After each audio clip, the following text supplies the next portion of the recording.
पिछले लेक्चर में हमने जनरेटर को कंप्लीट किए थे।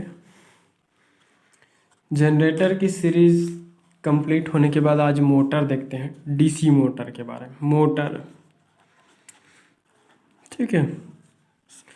तो मोटर क्या होता है इसके बारे में देखते हैं। तो मोटर बेसिकली क्या है, इलेक्ट्रोमैकेनिकल एनर्जी कन्वर्जन डिवाइस होता है। एक इलेक्ट्रिकल डिवाइस है।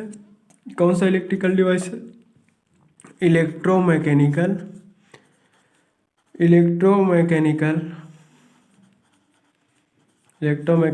Energy conversion device. Energy conversion device है, ठीक है। इलेक्ट्रोमैकेनिकल एनर्जी कन्वर्जन डिवाइस है, ठीक है। इलेक्ट्रोमैकेनिकल क्यों बोले? क्योंकि ये इलेक्ट्रिकल एनर्जी को mechanical energy, that means rotational energy, ठीक है। तो इलेक्ट्रिकल एनर्जी को ये मैकेनिकल एनर्जी में क्या करता है, कन्वर्ट करता है। बेसिकली एक ऐसा इलेक्ट्रिकल मशीन होता है जो इलेक्ट्रिकल एनर्जी को किस में कन्वर्ट करता है, मैकेनिकल एनर्जी में।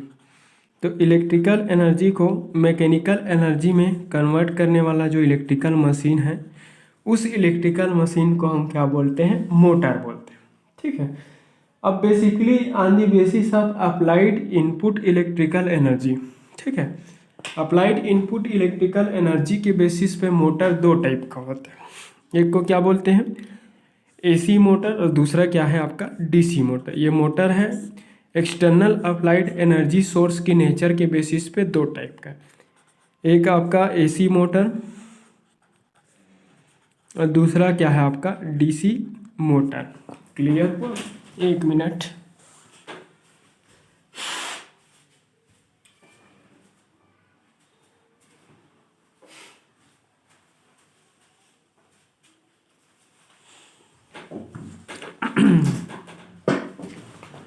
मोटर पढ़ते हैं। मोटर बेसिकली क्या होता है, एक इलेक्ट्रोमैकेनिकल एनर्जी कन्वर्जन डिवाइस होता है जो इलेक्ट्रिकल एनर्जी को मैकेनिकल एनर्जी में कन्वर्ट करता है, ठीक है।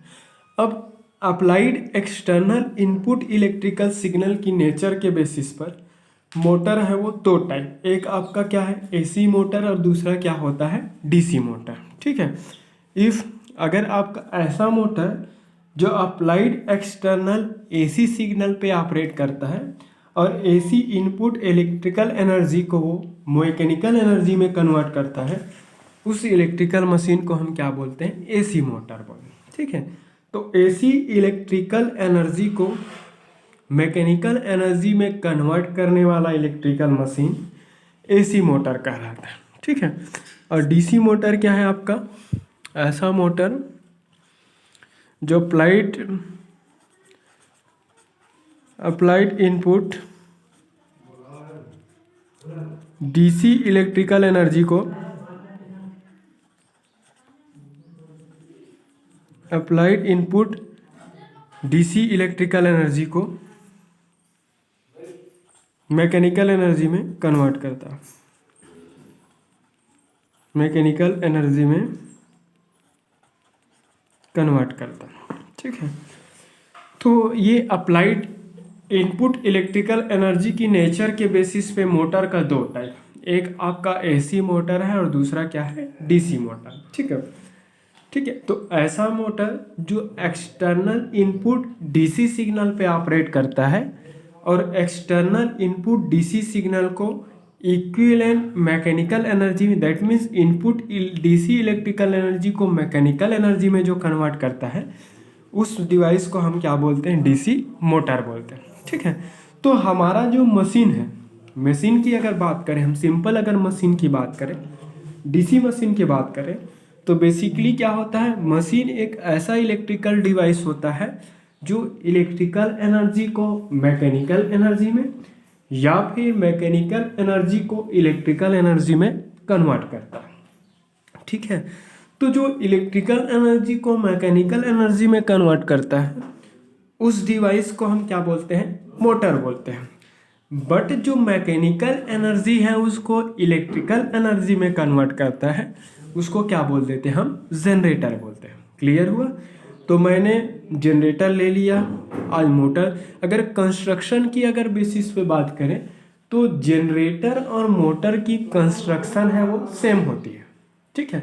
हम किसी भी जनरेटर को हम मोटर की तरह या फिर किसी भी मोटर को हम जनरेटर की तरह हम क्या कर सकते हैं, यूज़ कर सकते हैं। तो दोनों की कंस्ट्रक्शनल जो फीचर्स है अगर देखा जाए तो क्या है, सेम ही है। स्लाइटली चेंजेस ओनली इसमें रहता है कि मोटर के केस में उसके बॉडी में जो आउटर जो बॉडी जो रहता है उसका इनक्लोजर जो रहता है उसकी एरिया लार्ज रहता है, लार्ज ओपन एरिया रहता है, ठीक है। और जनरेटर के केस में उसकी एरिया जो रहती है ओपन, जो आउटर बॉडी स्पेस रहती है कम रहती है। मोटर के केस में उसकी आउटर जो एरिया है उसकी कवरिंग जो एरिया है उसको बड़ा करते हैं ताकि उसमें क्या हो सके, हीट ट्रांसफर है वो आसानी से हो सके। क्लियर हुआ। तो हम कोई भी मोटर को मतलब कोई किसी भी मोटर को हम जनरेटर की तरह या फिर किसी जनरेटर को हम मोटर की तरह भी यूज़ कर सकते हैं, ठीक है। तो कंस्ट्रक्शनल बेसिस पे अगर देखा जाए तो मोटर और जनरेटर की कंस्ट्रक्शन है वो क्या होती है, सेम होती है। किसी भी मोटर की जो वर्किंग प्रिंसिपल अगर देखा जाए तो इलेक्ट्रोमैग्नेटिक ड्रैग के प्रिंसिपल पर बेस्ड है। मैं लूँगा वर्किंग प्रिंसिपल ऑफ मोटर लूँगा अभी, तो फिलहाल हम मोटर का इंट्रोडक्शन देख रहे हैं। तो अप्लाइड डीसी इलेक्ट्रिकल एनर्जी पे ऑपरेट करने वाले इलेक्ट्रिकल मशीन्स हैं, उस इलेक्ट्रिकल मशीन्स को हम क्या बोलते हैं, डीसी मोटर बोलते हैं, ठीक है। तो डीसी मोटर की कंस्ट्रक्शन देखते हैं हम। कंस्ट्रक्शन और कोई भी आपका डीसी जो मोटर है, किसी भी डीसी मोटर की बेसिक पार्ट्स और essential parts of DC motor, कोई भी डीसी मोटर की जो अगर पार्ट्स की बात करें तो पहला पार्ट तो यह है कि उसमें मैग्नेटिक फील्ड रहेंगे ही रहेंगे। मैग्नेटिक फील्ड को प्रोड्यूस करने वाला आपका पोल मैग्नेटिक पोल कहलाता है, जिसको हम देखे भी हैं, आज भी देखेंगे। मैग्नेटिक फील्ड रहेगा ही रहेगा। दूसरा आपका क्या है, आर्मेचर रहेंगे ही रहेंगे। आर्मेचर जिसको दूसरे टर्म में हम कंडक्टर भी बोल सकते हैं, आर्मेचर कॉइल भी बोल सकते हैं। तीसरा आपका क्या है, इलेक्ट्रिकल एनर्जी सोर्स, ठीक है, क्योंकि ये इलेक्ट्रिकल एनर्जी सोर्स को ही वो मैकेनिकल एनर्जी में कन्वर्ट करेगा, तो आपका इलेक्ट्रिकल एनर्जी होना चाहिए, इलेक्ट्रिकल एनर्जी सोर्स, ठीक है। तो इलेक्ट्रिकल एनर्जी सोर्स होना जरूरी कोई भी डीसी मोटर के लिए। उसमें मैग्नेटिक फील्ड भी होना ज़रूरी, उसमें आर्मेचर। तो ये बेसिक पार्ट्स है, बेसिक एसेंशियल कंपोनेंट है किसी भी मोटर के लिए, ठीक है। तो मोटर की वर्किंग जो प्रिंसिपल है वो इलेक्ट्रोमैग्नेटिक ड्रैग के प्रिंसिपल, मतलब दो मैग्नेटिक फील्ड का क्या होता है, म्यूचुअल इंटरेक्शन होता है, ठीक है। और उस म्यूचुअल इंटरेक्शन के कारण कंडक्टर पर एक क्या होता है, रोटेशनल फोर्स लगता है, रोटेटिंग फोर्स लगता है, जिसको टार्क बोलते हैं। तो रोटेशनल फोर्स या फिर टार्क के कारण क्या होता है, वो मैग्नेटिक फील्ड के बीच का जो कंडक्टर जो है वो क्या होने लगता है, मूव होने लगता है, ठीक है। तो दो मैग्नेटिक फील्ड का जो इंटरेक्शन है उसी को हम इलेक्ट्रोमैग्नेटिक ड्रैग बोलते हैं, ठीक है। तो कोई भी मोटर की जो वर्किंग प्रिंसिपल है वो इलेक्ट्रोमैग्नेटिक ड्रैग प्रिंसिपल पर बेस्ड है, ठीक है। बेसिकली अगर हम इसकी प्रिंसिपल की बात देखें तो देख सकते हैं, बोल सकते हैं कि जब कोई करंट कैरिंग कंडक्टर को किसी मैग्नेटिक फील्ड में लाते हैं, इसकी अगर सिंपली अगर हम दो लाइन में अगर इसकी वर्किंग को देखें तो दो लाइन में हम क्या बोल सकते हैं, जब कोई करंट कैरिंग कंडक्टर किसी मैग्नेटिक फील्ड में लाया जाता है तो उस करंट कैरिंग कंडक्टर पर एक एक्सटर्नल फोर्स अप्लाई होता है, ठीक है। क्या क्यों एक्सटर्नल फोर्स लगता है, क्योंकि करंट कैरिंग कंडक्टर के कारण उस कंडक्टर के चारों ओर मैग्नेटिक फील्ड लगता है, प्रोड्यूस हो जाता है, और ऑलरेडी वो कंडक्टर है वो मैग्नेटिक फील्ड के बीच में रखा हुआ रहता है, ठीक है। तो मैग्नेटिक फील्ड का मैग्नेटिक फील्ड पोल के कारण जो प्रोड्यूस्ड मैग्नेटिक फील्ड है, और आर्मेचर दैट मीन्स कंडक्टर पे करंट फ्लो होने के कारण प्रोड्यूस्ड मैग्नेटिक फील्ड, दो मैग्नेटिक फील्ड के बीच में इंटरेक्शन होता है, और म्यूचुअल इंटरेक्शन की रिजल्टेंट क्या होता है, उस कंडक्टर पर एक रोटेशनल फोर्स लगता है, और उस रोटेशनल फोर्स के कारण वो कंडक्टर है वो मैग्नेटिक फील्ड के बीच में क्या होने लगता है, मूव होने लगता है, ठीक है। तो यही जो प्रिंसिपल पर बेस्ड आपका कोई भी मोटर का एक्शन होता है। ठीक है, अब चलो अपन देखते हैं पार्ट्स ऑफ मोटर के बारे में। कोई भी डीसी जो मोटर है उसकी कुछ बेसिक पार्ट्स हैं। फर्स्ट पार्ट जिसको हम क्या बोलेंगे, बॉडी बोलते हैं। ठीक है, ऑलमोस्ट इसको आप पढ़ भी चुके हो बोल सकते हो, थोड़ा सा चेंजेस बस रहता है, बाकी सेम है। तो फर्स्ट कंस्ट्रक्शन देख लेते हैं, construction of DC motor. Construction of DC motor, DC motor की कंस्ट्रक्शन। तो कोई भी डीसी मोटर है वो कुछ बेसिक पार्ट्स से मिलकर बना होता है, उसके हर एक पार्ट्स के बारे में हम डिटेल स्टडी करेंगे। फर्स्ट है आपका बॉडी। ठीक है, बॉडी, बॉडी को ही क्या बोलते हैं, योक भी बोलते हैं, या फिर इसी को क्या बोला जाता है, फ्रेम भी बोल देते हैं। बॉडी बोलो चाहे योक बोलो चाहे फ्रेम बोलो, तीन चीज। डीसी मोटर की बॉडी कैसे बना रहता है, क्या चीज़ से बना रहता है, किस टाइप का रहता है, इसके बारे में। तो कोई भी डीसी जो मोटर है उसकी आउटर जो स्ट्रक्चर है, आउटर जो पार्ट है, उस आउटर पार्ट को उस मोटर की क्या बोलते हैं, बॉडी बोलते हैं। ठीक है, so body is nothing but it is outer part of any DC motor. किसी भी डीसी मोटर की आउटर बॉडी है, outer structure, outer part of any motor. ठीक है, तो किसी भी मोटर की जो आउटर जो पार्ट है, आउटर जो स्ट्रक्चर है, उसी आउटर जो स्ट्रक्चर है, आउटर पार्ट को क्या बोलते हैं अपन, बॉडी बोलते हैं। ठीक है, तो ये बॉडी जो रहता है बेसिकली क्या रहता है, कास्ट आयरन, कास्ट आयरन या फिर कास्ट स्टील से बना होता है। ठीक है, तो किसी भी डीसी मोटर की आउटर जो स्ट्रक्चर है जिसको बॉडी बोलते हैं या फिर योक बोलते हैं या फिर उसी को क्या बोलते हैं, फ्रेम बोलते हैं। ठीक है, तो बॉडी, योक या फिर फ्रेम की डिजाइनिंग के लिए हम क्या यूज़ करते हैं, कास्ट आयरन या फिर कास्ट स्टील जैसे मटेरियल का यूज़ करते हैं। ठीक है, कास्ट स्टील या फिर कास्ट आयरन जैसे मटेरियल का यूज़ करते हैं। तो छोटी जो मशीन्स हैं, अगर छोटे जो डीसी मोटर की बात करें तो छोटी जो मशीन्स हैं उसकी डिज़ाइनिंग के लिए, उसकी आउटर बॉडी को डिज़ाइन करने के लिए हम कास्ट आयरन यूज़ करते हैं। पर लार्ज जो हेवी जो मशीन्स होती है, लार्ज या हेवी मशीन्स होती है, हेवी मशीन्स की कंस्ट्रक्शन के लिए हम किसका यूज़ करते हैं, कास्ट स्टील का यूज़ करते हैं। क्लियर हुआ? तो बेसिकली क्या होता है, कास्ट आयरन या फिर कास्ट स्टील जैसे सब्सटेंस मटेरियल का यूज़ हम किसी मोटर की बॉडी या फिर योक या फिर उसकी फोर फ्रेम की कंस्ट्रक्शन के लिए हम यूज़ करते हैं। ठीक है, तो कोई भी मोटर की जो बॉडी है उसकी दो फंक्शनैलिटी है। Basic function of body of any machine is there two basic functions. ठीक है, दो बेसिक फंक्शंस हैं। फर्स्ट है, एक तो ये जो बॉडी जो रहता है वो मोटर की जो इनर पार्ट है उसको प्रोटेक्ट करने का काम करता है। First part to protect the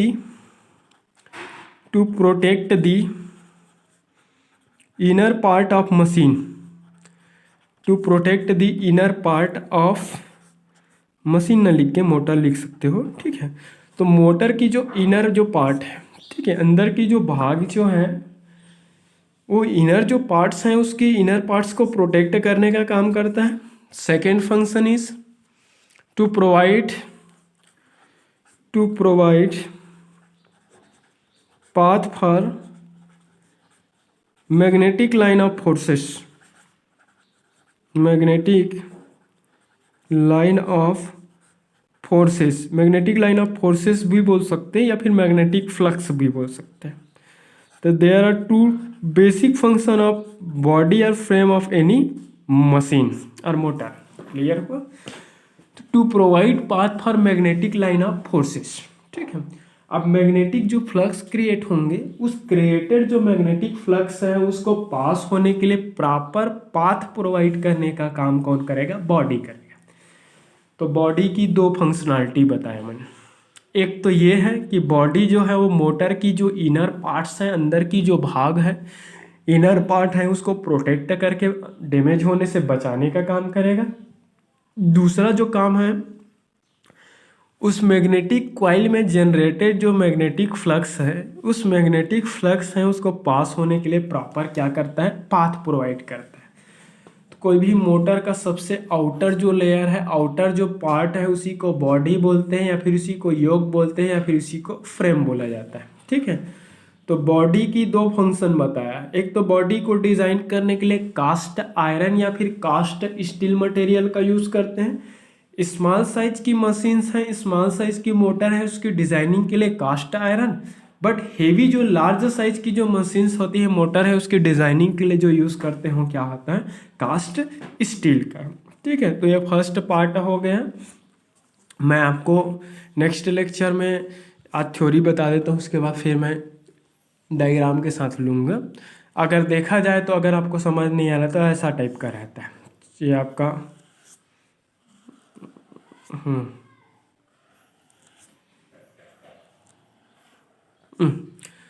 अगर देखा जाए तो ये इस टाइप का बना देता हूँ।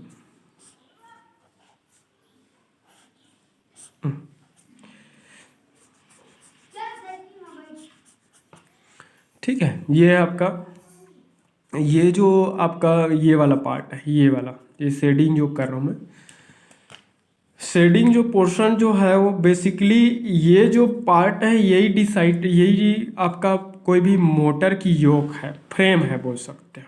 ठीक है, यही फ्रेम है बोल सकते हैं। ठीक है, अब इसी फ्रेम के साथ अटैच्ड क्या रहता है, फील्ड पोल रहता है। ठीक है, मैंने पिछले क्लास में बताया भी था, फील्ड पोल की संख्या 2 से कितनी हो सकती है, 8 हो सकती है। 2 से 8 तक का हो सकता है आपका फील्ड जो पोल है, इस टाइप का फील्ड पोल रहता है। हम फील्ड पोल भी डिज़ाइन कर सकते हैं। ठीक है, इस टाइप का फील्ड पोल। चलो मैं 4 फील्ड पोल बना देता हूँ। ठीक है, फील्ड पोल क्या होता है इसके बारे में देखेंगे ऐसा। ठीक है, 2 से 8 तक का हो सकता है ये फील्ड पोल। ठीक है, तो ये आपका ये वाला जो सबसे आउटर जो मोस्ट पार्ट है, आउटर पार्ट है, इसी को क्या बोलते हैं, बॉडी बोल लेते हैं। इसी को बॉडी बोलेंगे, या फिर इसी को क्या बोलते हैं, योक बोलते हैं, या फिर इसी को क्या बोलते हैं, फ्रेम बोल देते हैं। ठीक है, तो ये आउटर जो आपका लेयर जो है, आउटर जो पार्ट है किसी भी मोटर की, उसी मोटर की आउटर पार्ट को ही क्या बोलते हैं, बॉडी बोलते हैं। जो मोटर की ये इनर पार्ट है उसको प्रोटेक्ट करने का काम करता है, साथ ही साथ उस मोटर की मैग्नेटिक फील्ड कॉइल जो है उससे जनरेटेड जो फ्लक्स है उसको पास होने के लिए पाथ प्रोवाइड करता है। ठीक है, तो बॉडी या फिर उसी को क्या बोलते हैं, योक, या फिर उसी को क्या बोलते हैं, फ्रेम। बॉडी बोलेंगे या फिर इसी को योक बोल देते हैं या फिर इसको फ्रेम बोलते हैं। कास्ट आयरन या फिर कास्ट स्टील जैसे मटेरियल से बना होता है। स्मॉल साइज की मशीन्स हैं, उसकी बॉडी को डिज़ाइन करने के लिए कास्ट आयरन यूज़ करते हैं। बट हेवी या फिर लार्ज साइज की जो मशीन है उसकी डिज़ाइनिंग के लिए हम किसका यूज़ करते हैं, कास्ट स्टील का यूज़ किया जाता है। ठीक है, तो ये तो फर्स्ट आपका हो गया आउटर पार्ट। ये जो आपका मैं ये जो भाग बनाया हूँ, जो इसके अंदर में ये वाला जो स्ट्रक्चर जो बनाया हूँ, ये वाला जो स्ट्रक्चर जो है इसको बोलते हैं फील्ड पोल। इसको क्या बोलते हैं, फील्ड पोल। और ये वाला सामने वाला भाग है, ये वाला, ये उभरा हुआ जो लार्ज एरिया का ये वाला भाग जो जिसको मैं डार्क कर रहा हूँ, इसको बोलते हैं पोल शू। ये वाले को पोल शू बोलते हैं, ये वाले को क्या बोलते हैं, फील्ड पोल। तो फील्ड पोल क्या है, मशीन के आपके बॉडी या फिर योक से आपका कनेक्टेड एक स्ट्रक्चर होता है। जिस स्ट्रक्चर पे फील्ड कॉइल को वाउंड किया जाता है, उस पर्टिकुलर स्ट्रक्चर को हम क्या बोलते हैं, क्या बोलते हैं उसको, पोल बोलते हैं। ये आपका पोल, ये आपका पोल है जिसको फील्ड पोल बोलते हैं। तो फील्ड पोल है बेसिकली क्या होता है, आपका लेमिनेटेड सिलिकॉन स्टील या फिर एनिल्ड स्टील से बना हुआ एक स्ट्रक्चर होता है। ठीक है, इस स्ट्रक्चर पे क्या किया, ये आपका फील्ड पोल हुआ जिस पे कॉपर जैसे वायर को वाउंड करके हम फील्ड वाइंडिंग, फील्ड कॉइल तैयार करते हैं। और ये जो वाइंडिंग है, ये कॉइल जो है वो इससे बाहर ना निकले करके यहाँ पे एक फंक्शन काम करने का काम करता है, उसको क्या बोलते हैं, पोल शू बोलते हैं। ये पोल के आगे जो लगा है वो पोल शू। तो पोल शू की एरिया जो है फील्ड पोल के रिस्पेक्ट में लार्जर एरिया रहता है, ताकि एक तो उस फील्ड पोल में आपका वाउंड किए हुए कॉइल है वो बाहर ना निकले, पोल से बाहर ना जाए। दूसरी ये है कि उससे जनरेटेड जो मैग्नेटिक फील्ड है वो लार्जर एरिया को कवर कर सके। तो दो फंक्शन, आपका फील्ड जो पोल है, कोई भी मोटर में मैग्नेटिक फील्ड प्रोड्यूस करने के लिए, किसी भी मोटर में मैग्नेटिक फील्ड प्रोड्यूस करने के लिए यूज़ होने वाला स्ट्रक्चर है वो क्या है, आपका फील्ड पोल। दूसरा पार्ट फील्ड पोल, दूसरा जो आपका क्या है, फील्ड पोल। ठीक है, तो मैग्नेटिक फील्ड प्रोड्यूस करने के लिए बॉडी से, मशीन की बॉडी से जो स्ट्रक्चर रहता है उस स्ट्रक्चर को हम क्या, फील्ड पोल। ठीक है, field pole is used, it is used to generate magnetic field. ठीक है, is used to produce magnetic field in motor. ठीक है, तो मोटर में मैग्नेटिक फील्ड प्रोड्यूस करने के लिए आपका क्या होता है, यूज़ होता है। तो फील्ड पोल है, फील्ड पोल की डिज़ाइनिंग कैसे करते हैं, बेसिकली फील्ड पोल के डिज़ाइनिंग के लिए हम क्या यूज़ करते हैं, silicon laminated steel. Silicon laminated steel, ठीक है, सिलिकॉन लेमिनेटेड स्टील। तो सिलिकॉन लेमिनेटेड स्टील है, उससे हम फील्ड पोल को डिज़ाइन करते हैं। ठीक है, बेसिकली फील्ड पोल में हम क्या करते हैं, मशीन्स की, मोटर्स की वाइंडिंग को क्या करते हैं, वाउंड करते हैं। ठीक है, it is used to wound the magnetic coil. ठीक है, तो मैग्नेटिक फील्ड प्रोड्यूस करने के लिए यूज होने वाला जो मैग्नेटिक कॉइल है, उस मैग्नेटिक कॉइल है उसको वाउंड करने के लिए किसका यूज करते हैं, फील्ड पोल का। और फील्ड पोल कैसे बना होता है, सिलिकॉन लेमिनेटेड स्टील शीट। ठीक है, तो सिलिकॉन लेमिनेटेड स्टील शीट्स है उससे बना हुआ होता है। ठीक है, फील्ड पोल है आपका दो तरीके से हो सकता है, लेमिनेटेड पोल विथ शू, मतलब शू के साथ में। ठीक है, लेमिनेटेड पोल विथ शू दो तरीके से हो सकता है, लेमिनेटेड पोल विथ शू। ठीक है, मैंने बताया ना कि पोल का जो सबसे आपका फ्रंट जो है, आउटर जो आपका लार्जर एरिया वाला जो स्ट्रक्चर मैंने बताया था उसको क्या बोला था, पोल शू बोला था। तो जब आपका पोल है, फील्ड पोल है, उसको आप डिजाइनिंग शू के साथ किया जाता है। ठीक है, तो ये लेमिनेटेड पोल विथ शू में क्या होता है, इस टाइप के पोल को डिजाइन किससे करते हैं हम, लेमिनेटेड सिलिकॉन स्टील या फिर लेमिनेटेड कास्ट स्टील या फिर एनिल्ड स्टील। ठीक है, laminated annealed steel, laminated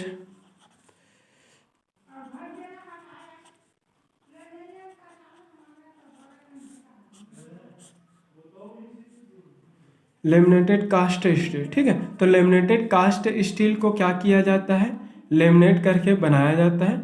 basically इसमें क्या होता है, पोल है उसको पोल शू के साथ कंस्ट्रक्शन करते हैं। ठीक है, पोल है उसको किसके साथ कंस्ट्रक्शन करते हैं, पोल शू के साथ। और पोल शू के साथ कंस्ट्रक्ट करके क्या किया जाता है, पोल का डिजाइनिंग किया जाता है। ठीक है, तो लेमिनेटेड पोल विथ शू में क्या होता है, पोल का डिजाइनिंग और पोल का शू के साथ में क्या किया जाता है, लेमिनेटेड कास्ट स्टील या फिर एनिल्ड स्टील से उसको क्या किया जाता है, डिजाइन किया जाता है। फिर इस पोल को क्या किया जाता है, बॉडी के साथ में, योक के साथ में क्या होता है, बोल्ट्स के थ्रू उसको कस दिया जाता है, टाइट कर दिया जाता है। ठीक है, मतलब पोल और पोल शू को लेमिनेटेड कास्ट स्टील से बनाते हैं। फिर लेमिनेटेड कास्ट स्टील से बने हुए पोल को हम क्या कर देते हैं, मोटर के बॉडी में क्या किया जाता है, बोल्ट के थ्रू उसको टाइट कर दिया जाता है, कस दिया जाता है। अगला है आपका मोल्डेड पोल। मोल्डेड पोल में क्या होता है, पोल का डिजाइनिंग, पोल का कंस्ट्रक्शन बॉडी के साथ एक साथ ही मोल्डिंग करके बना दिया जाए, ठीक है। When pole is moulded with body of motor, ठीक है, मतलब जब मोटर की पोल को बॉडी के साथ ही मोल्डिंग करके बनाया जाता है, मतलब दोनों को एक ही साथ अगर डिजाइन किया जाता है तो उसको क्या बोल देते हैं, मोल्डेड पोल।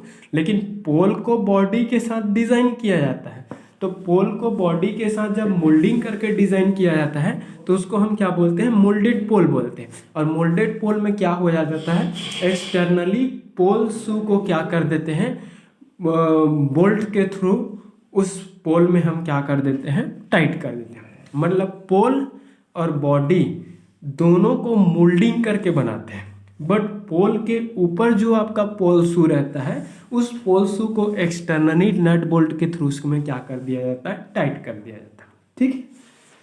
तो देखो फील्ड पोल का क्या काम है, बेसिकली फील्ड पोल एक फिजिकल स्ट्रक्चर होता है।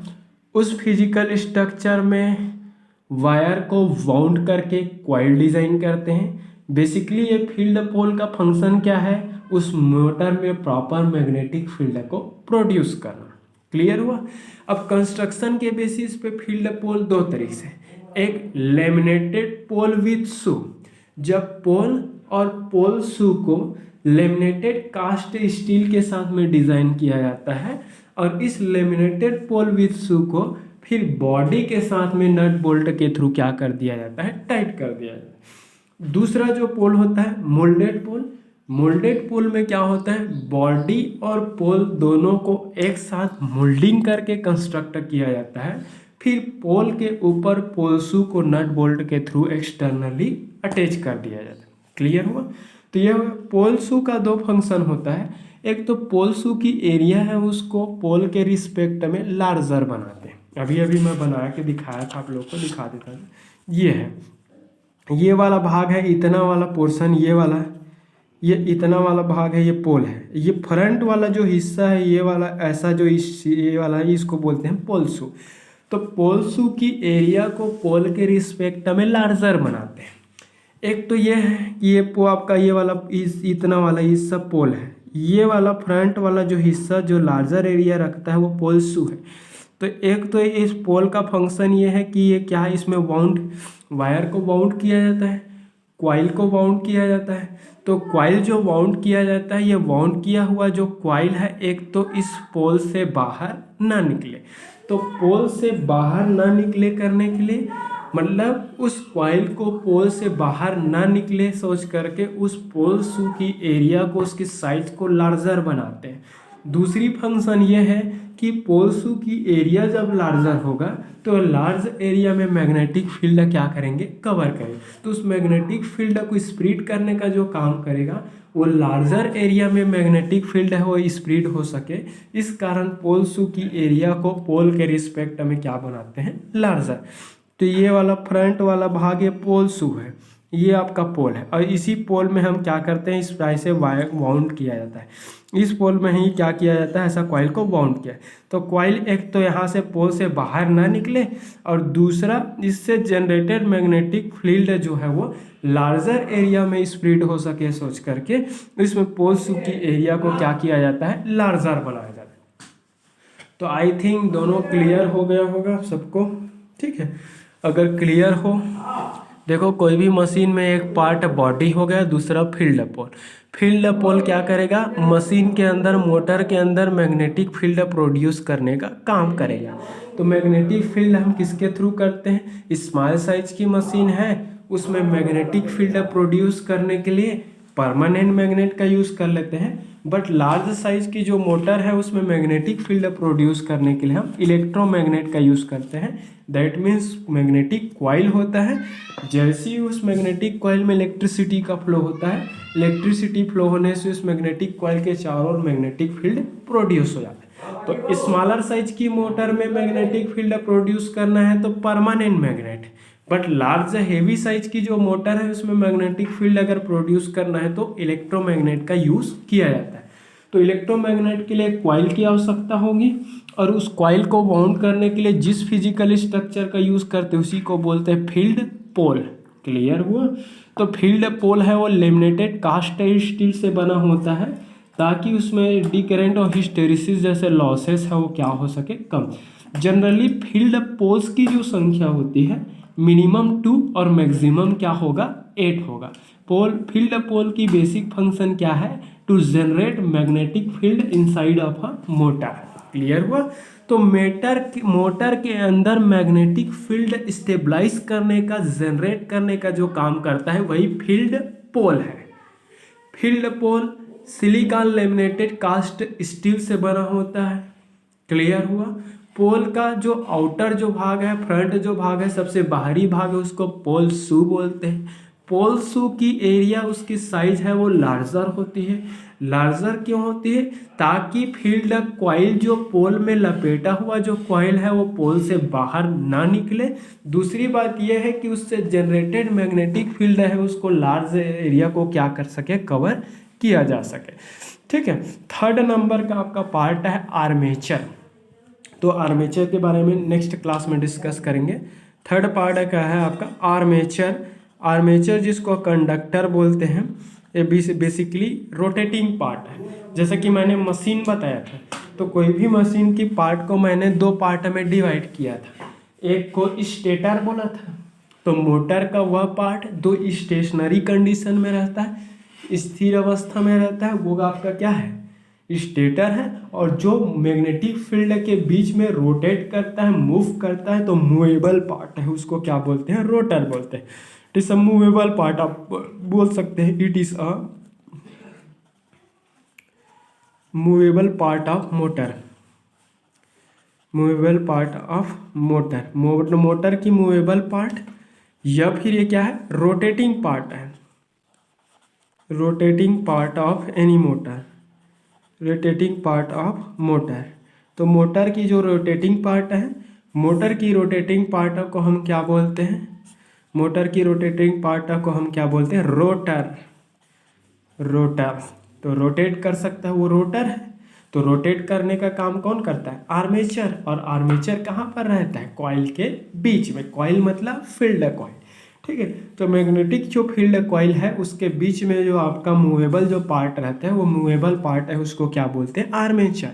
स्टेटर, स्टेशनरी कंडीशन में जो पार्ट रहते हैं उसको क्या बोलते हैं, स्टेटर। और स्टेटर किसको बोलते हैं, मशीन की आउटर बॉडी को, योक को, जिसमें फील्ड कॉइल है वो अटैच रहता है।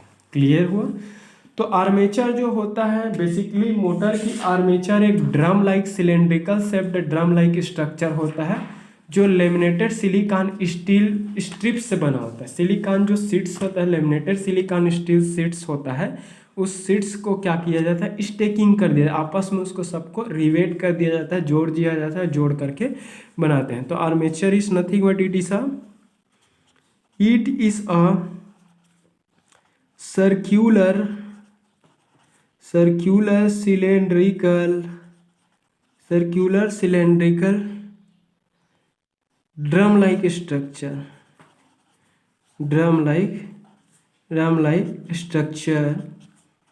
ठीक है। एक सर्कुलर सिलेंड्रिकल शेप्ड क्या होता है, एक ड्रम लाइक स्ट्रक्चर होता है, विच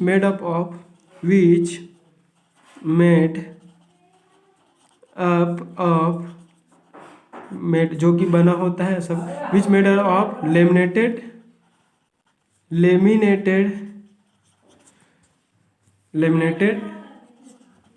सिलिकॉन सीड्स, जो कि लेमिनेटेड सिलिकॉन सीड्स से बना होता है। तो बेसिकली आर्मेचर क्या होता है, एक आपका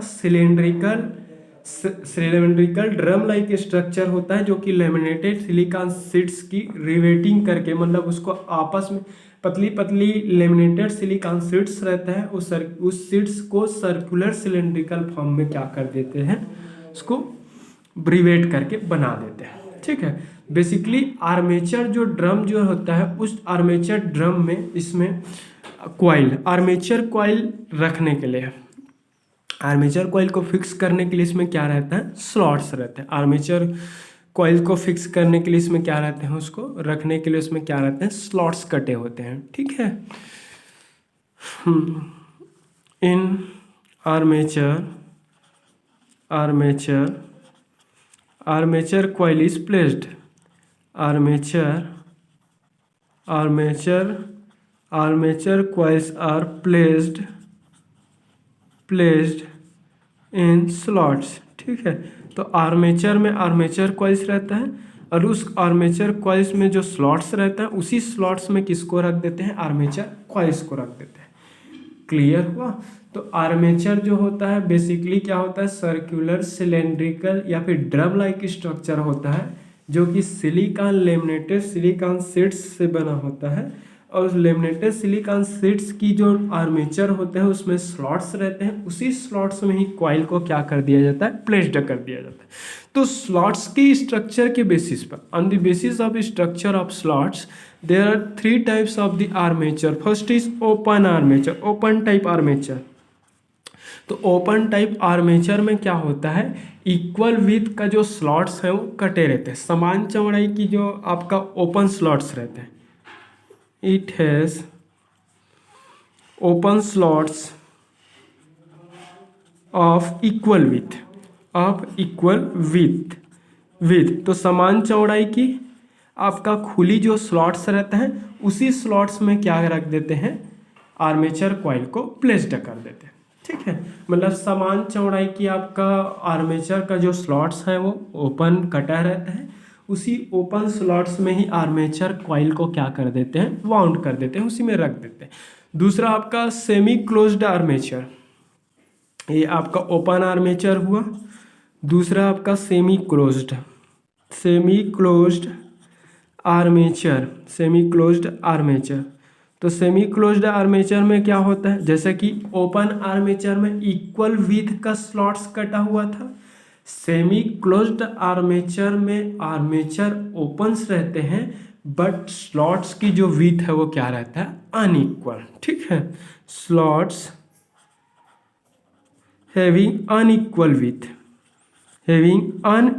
विथ, इसकी स्लॉट्स की जो विथ है वो क्या होती है, अनइक्वल विथ होती है। And width of this slots is narrower at width of slots is narrower at top of the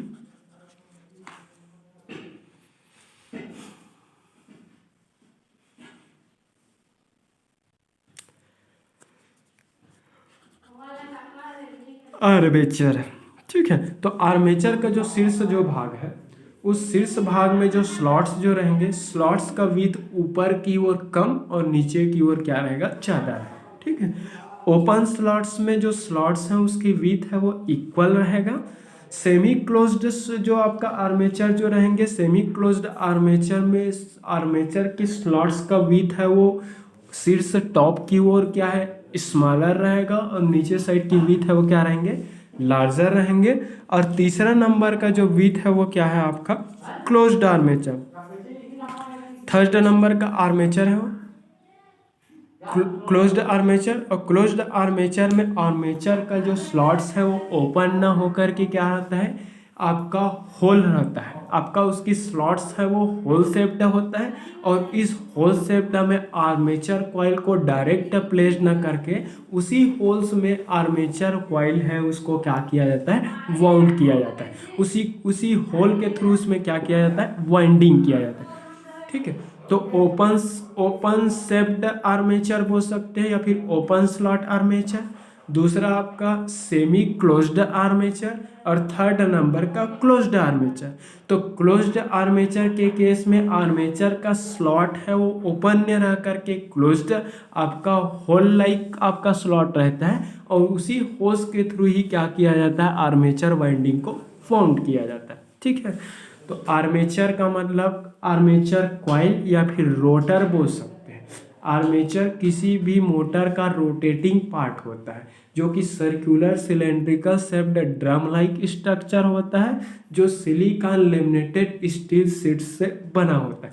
silicon laminated steel sheets से बनाने के पीछे उसका रीज़न तो ये है कि उसमें वो आर्मेचर में हिस्टेरिसिस एंड एडी करंट की लॉसेस है उसकी वैल्यू क्या हो, कम हो। ठीक है, टू अवॉइड और to reduce the hysteresis and eddy current losses in the armature. ठीक है, तो आर्मेचर में हिस्टेरिसिस और एडी करंट की लॉसेस है उसको रिड्यूस करने के लिए, कम करने के लिए ही क्या किया जाता है, आर्मेचर है उसको क्या बनाया जाता है, लेमिनेटेड सिलिकॉन स्टील शीट्स से बनाया जाता है। क्लियर हो? तो ये है, आई थिंक सबको क्लियर हो गया। अब इस आर्मेचर को क्या करते थे, आर्मेचर को आर्मेचर शाफ्ट से आपका क्या किया जाता है, टाइट कर दिया जाता है।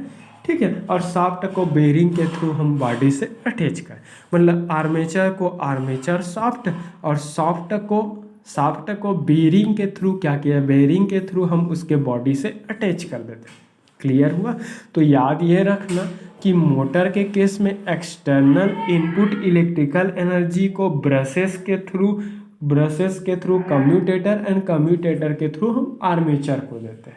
तो मोटर में इनपुट के फॉर्म में इलेक्ट्रिकल एनर्जी होता है और आउटपुट के फॉर्म में क्या होता है, मैकेनिकल एनर्जी होता है। क्लियर हुआ? तो आई थिंक ये 3 पार्ट मैंने बताया, बॉडी, दूसरा बताया फील्ड पोल और तीसरा बताया आर्मेचर। आई थिंक सबको क्लियर हो गया होगा। अगर क्लियर हो तो लाइक करें, कमेंट करें, शेयर करें। Thank you.